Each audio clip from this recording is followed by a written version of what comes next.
kind of complicated. I went immediately to study winemaking at UC Davis as an undergraduate. I did a master's degree in viticulture at the University of Burgundy in Dijon, France.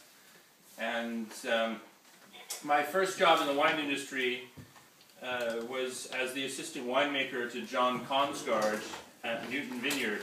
There I met Michel Rolland and bugged him every single day to find me a job in France.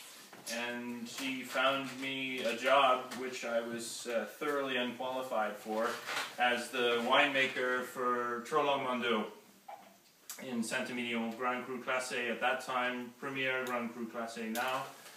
I worked in Saint-Emilion at Trollong-Mandeau and at La Tour Figeac for 6 years before coming back and taking the position as the international winemaker, I like to say the international winemaker of mystery, at Beringer, that was still Beringer at that time. And that's kind of where I discovered La Tarasque. The idea was working in the south of France on a few projects for Beringer. I was in charge of their French portfolio, their Italian portfolio, and projects in Chile and Argentina. And after that, I went to become the winemaker. Well, I did a brief stint as well as my international thing as the winemaker at Saint Clements, another Beringer property, and then moved on to the winemaker position at Quintessa.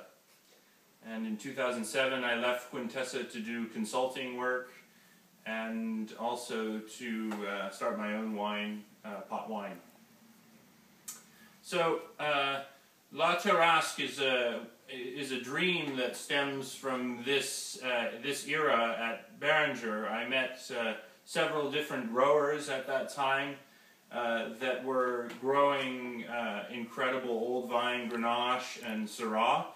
And those growers I remained friends with. At the time, nobody was interested in doing any old vine Grenache because anything you could sell in the United States had to have Cabernet Sauvignon on the front label.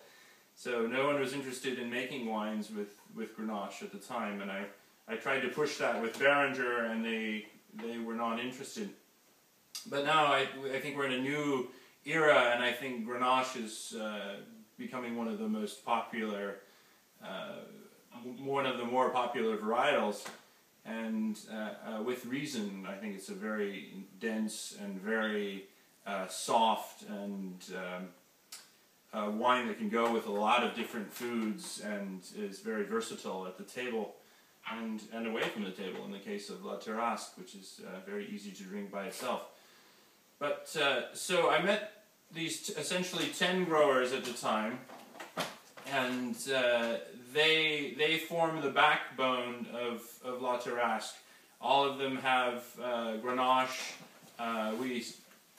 Most of the vines are well over 35 years old. That's our average age of vines. We have some of the vineyards that are close to 100 years old. One of the oldest, 95 years old. So these are vineyards that produce very little fruit and fruit of great softness and great complexity.